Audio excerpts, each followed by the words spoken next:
할렐루야! 굿TV 세상을 보는 창 오색 오감을 시청하시는 시청자 여러분, 저는 국제전인상담연구원장 책임교수 김원유 목사입니다. 오늘은 영성에 대해서 한번 서로가 나누도록 하겠습니다. 영성, 여러분들이 많이 들어보셨죠? 우리 전인상담에서는 결론적으로 요한복음 15장 5절에서 7절 기독교 영성은 그리스도 예수 안에 사는 것, 그리고 그리스도 예수와 연합된 이 자체가 기독교 영성의 최고봉입니다. 오늘 화면을 보시면 영성에 대해서 네 가지로 설명할 수 있습니다. 지금까지 원래 영성이라는 것은 로만 캐토릭에서 스피리추얼리티, 영성이라는 단어를 썼는데 그 영성을 실제적으로 이렇게 해석을 해보면 종교성입니다. 인간의 전인적 존재 가운데서 마지막이 영적 존재라는 말을 쓰거든요. 그 영적 존재라는 말 자체가 종교적이다, 이런 뜻이 있습니다. 그래서 우리가 영성을 가졌다는 것은 인간은 누구든지 종교성을 가졌다, 보이지 않는 신을 대상으로 삼고 섬기는 그런 존재라는 뜻이고요. 그 다음에 두 번째로는 종교적 행위들을 말합니다. 우리 기독교에서는 하나님께 예배하는 것, 기독교 영성은 하나님께 예배하는 그 자체가 기독교 영성의 방법론입니다. 그 다음에 세 번째는 종교적인 성품입니다. 우리 기독교에서는 예수 그리스도의 성품을 그대로 가지는 것, 나의 마음은 온유하고 겸손하니 나의 멍에를 메고 내게 배우라. 예, 그리스도의 성품은 온유와 겸손입니다. 그래서 기독교인의 영성은 온유와 겸손으로 정리해 볼 수 있습니다. 그리고 영성이라는 것은 특히 종교적 실천입니다. 야고보는 이렇게 말합니다. 우리가 가지고 있는 경건의 첫 번째는 나를 죄에서 지키는 것이고, 그리고 선한 구제를 하는 것이다, 이렇게 말을 합니다. 그래서 기독교적 실천, 기독교적 성품, 기독교적인 예배, 기독교적인 어떤 종교성, 이것이 전부 다 기독교 영성이라고 말할 수가 있습니다. 그러면 기독교 영성은 다양하게 해석을 할 수 있죠. 개혁주의에서 영성을 해석하는 게 있습니다. 그리고 신비주의에서 해석하는 영성이 있습니다. 해방신학에서 하는 해석이 있습니다. 생태신학에서 하는 해석이 있습니다. 로만 캐톨릭의 해석이 있습니다. 이러한 해석들을 다 하게 된다면 시간이 너무 많기 때문에 이런 영성에 대한 다양한 해석을 우리는 어떻게 받아들여야 되는지, 우리 전인상담에서 그리고 또한 우리 개혁주의에서 하는 영성에 대하여 다음처럼 한번 보겠습니다. 자, 기독교 영성의 전인적 영역, 이렇게 제목을 잡아봤는데요. 로마서 12장 1절과 데살로니가전서 5장 23절에 보면 우리는 먼저 우리의 몸을 주님께 헌신하는 것, 사한 제사로 하나님께 헌신할 때 이것을 거룩한 예배라고 말씀을 했고, 두 번째로 마음을 새롭게 함으로 하나님의 선하시고 온전하신 뜻이 무엇인지 분별할 수 있는 영적 분별력, 삶의 분별력, 이런 것들을 기독교 영성으로 우리가 표현을 하고 있습니다. 다시 말해서 몸과 마음이, 신학적으로 이야기하면 우리 육체와 영혼이 온전히 주님의 뜻대로 살아가는 것, 이 자체가 기독교 영성이라고 우리가 말할 수 있겠습니다. 그렇다면 지성의 영역이 있습니다. 우리 인간은 지성이 있습니다. 지성은 지식, 지혜, 지각, 그렇죠? 예, 과거로부터 기억되어 있는 교양, 지식입니다. 그리고 문제를 해결할 수 있는 능력, 지혜입니다. 그리고 하나님의 영과 어둠의 영을 구별할 수 있고 삶에 대해서 구별할 수 있는 지각, 분별력, 이것이 바로 세 가지를 합쳐서 지성이라고 합니다. 이 지성은 뇌의 영역에서도 나오기도 하고 삶의 어떤 패턴에서 나오기도 하고 그렇습니다. 그렇다면 두 번째로는 감정의 영역이 있습니다. 영성은 감정이 어떤 영적 대상에 대해서 감동하느냐, 어떤 감정을 가지느냐에 따라서 그 감정이 업이 돼서 굉장히 극적으로 감동이 돼서 기쁨으로 섬기는 것, 아니면 그 감정이 정서적이고 정적인 부분에서 섬기는 것, 이런 것들이 다 있을 수 있죠. 의지의 영역, 우리 뇌에도 대뇌 피질이라는 게 있는데 그 대뇌에서 어떤 결단을 내리게 되는데 우리에게는 의지가 있습니다. 그 의지가 선한 의지력을 가지고 선한 행동을 하고 하느냐 이런 것들이 있고요. 신체의 영역, 성경은 고린도전서 6장이나 그리고 로마서 6장, 고린도전서 3장 16절에 우리의 몸은 하나님께 헌신되어져야 될 것이다 이렇게 말을 하거든요. 우리의 몸이 그리스도에게 헌신되어져 있는 건가? 우리의 성품이 예수님을 어떻게 닮은 것인가? 이러한 부분들. 다시 설명을 하자면은 요한복음 15장 7절에 그리스도와 연합된 상태, 갈라디아서 5장 22절에 성령의 열매를 맺는, 다시 말해서 인격이 성령의 열매를 맺고 있는가? 그 다음에 에베소서 4장 22절에 경건한가? 그 경건은 하나님 앞에서 사는 코람데오입니다. 그래서 새 사람이 되었는가? 옛 습관을 버리고 새 습관을 가지고 사는가? 그리고 우리의 몸이 성전이 되고 영적인 무기가 되었는가? 고린도전서 3장 16절. 그리고 마태복음 11장 29절에 예수님처럼 온유와 겸손함을 가지고 사는 성품이 있는가? 이 전체적인 것을 보고 우리가 영성을 이야기해야 되는데 오늘날 자칫 잘못하면 그 영성이 한 가지만 가지고 해석되어서 많은 성도들을 혼란케 하는 경우가 있습니다.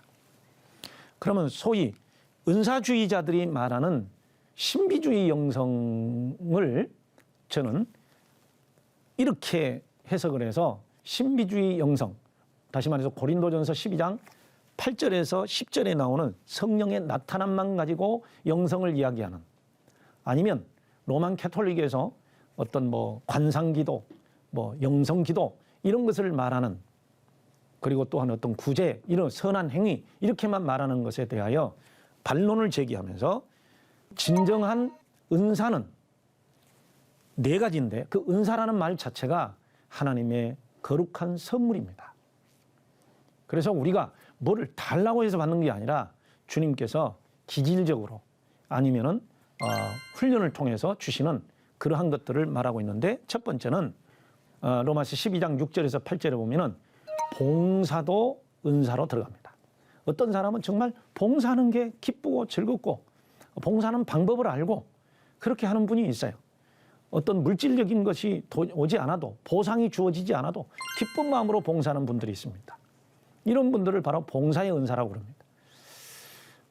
그래서 그 봉사가 어떨 때는 구제함으로, 어떨 때는 권면과 위로함으로, 어떨 때는 애언함으로 말씀을 맡아서 이렇게 봉사를 하는데 보상이 없습니다. 그저 기쁘고 즐겁습니다.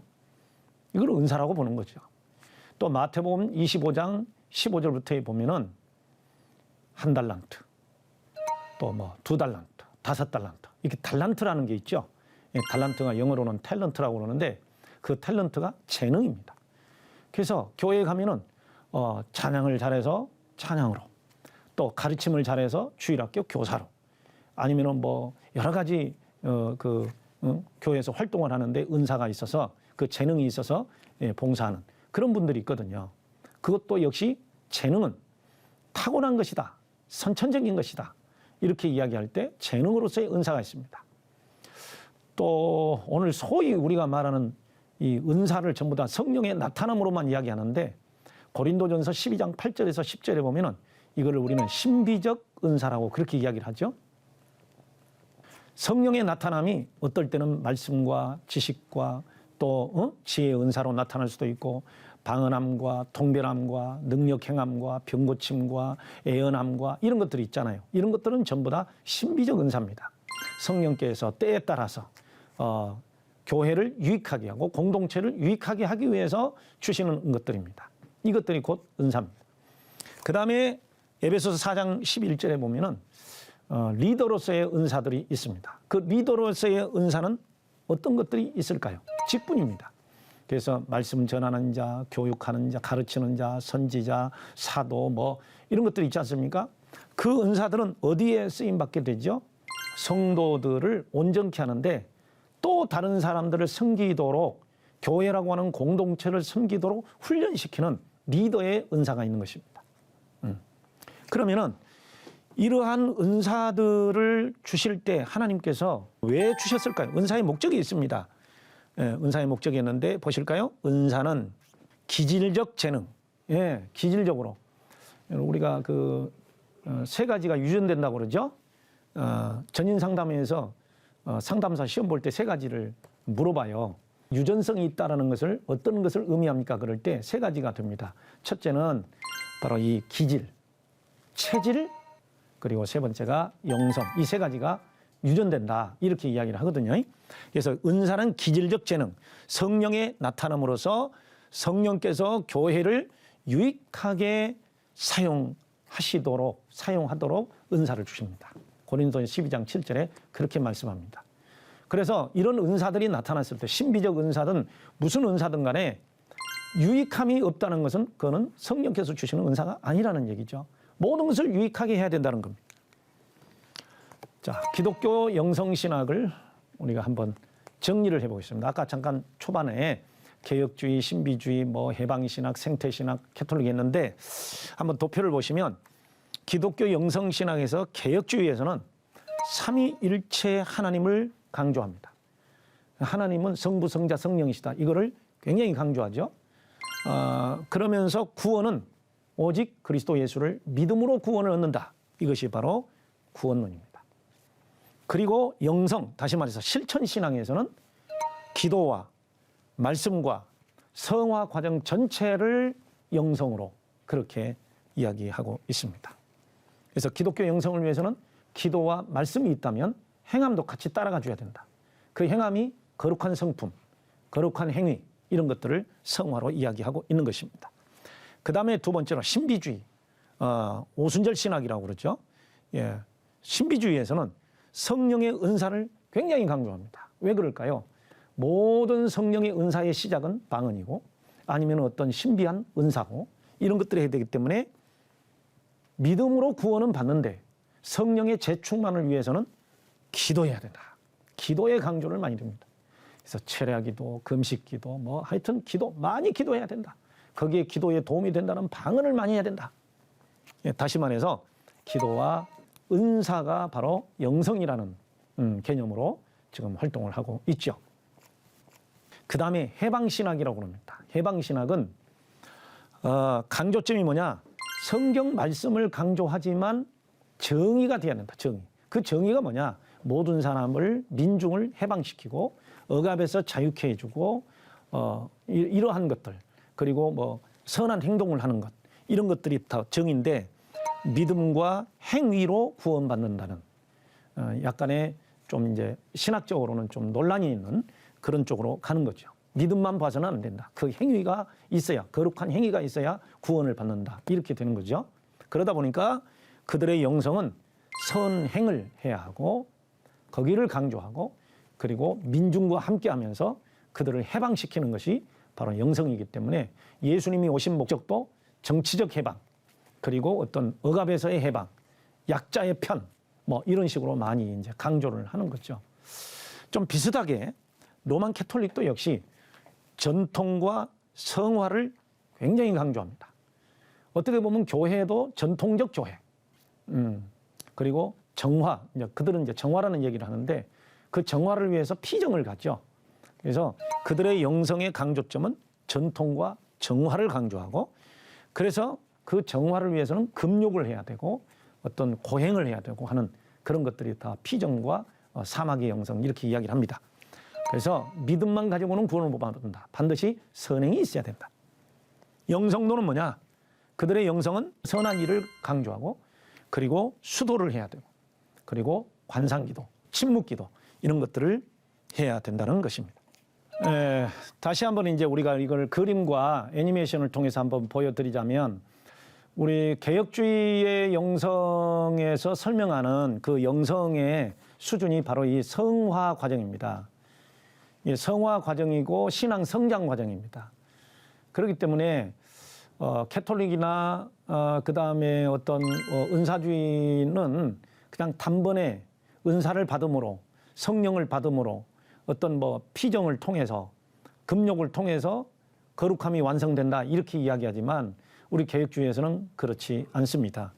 초보 단계의 신앙에서는 저 위에 보시면 승강진퇴라고 되어 있는데 그 승강진퇴는 감정이 오르고 내려가고 신앙이 올라가고 내려가고 어떨 때는 전진하고 뒤로 퇴보하고 그러면서 이게 신앙이 성장을 하는 거거든요. 그러나 은사는 어느 때 올라가면 기분이 너무 좋아. 황홀경에 빠지죠. 그러나 또 내려올 때가 있어요. 그럴 때 느끼는 감정은 버림받은 느낌이 될 수도 있는 거죠. 그러다 보면은 죄와 의의 관계를 보자면 육체의 소욕이 지금 초보 단계는 한 70% 정도를 차지하고 있기 때문에 신앙의 흔들림이 심합니다. 저 위에 성령 충만은 한 30%밖에 차지를 안 하고 있습니다. 모든 것이 연약합니다. 무지합니다. 그런 상태에서 시간이 지나다 보면 점점 더 다가가서 주님과의 관계가 100% 되면 얼마나 감사하겠습니까? 이 100%는 예수님밖에 되지 않습니다. 우리는 신체를 가지고 있고 아직도 죄성을 가지고 있기 때문에 거의 한 70% 정도만 성화가 돼도 하나님께서 기뻐하시는 사역을 할 수 있습니다.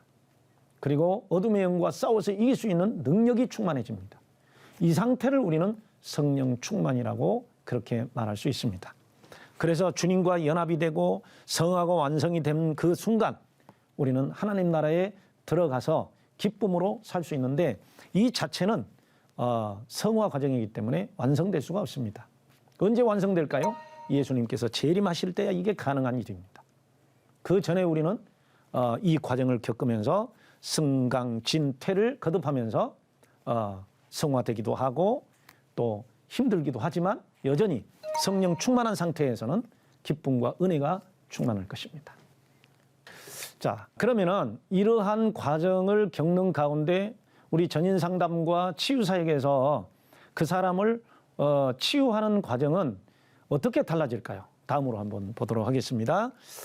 자, 성화 과정과 치유 효과를 보면 첫째, 내면의 상처에 따라서 다릅니다.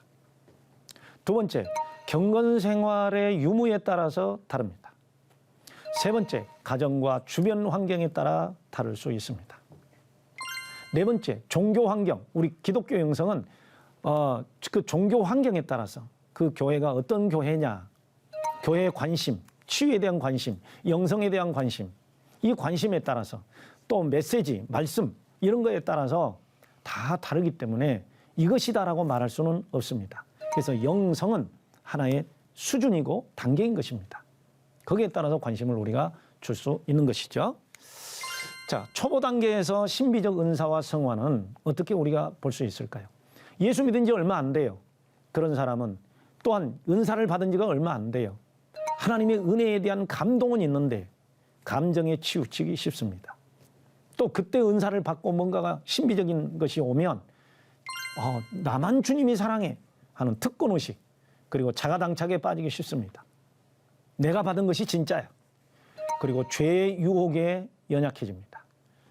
물질적인 거, 음란 이런 데 유혹해지게 쉽습니다. 이런 사람들은 치유사역을 하면 안 돼요. 그리고 양신 역사의 위험이 있습니다. 어둠의 영이 드러나기도 하고 성령의 역사가 드러나는 게 극적인 경우가 많습니다.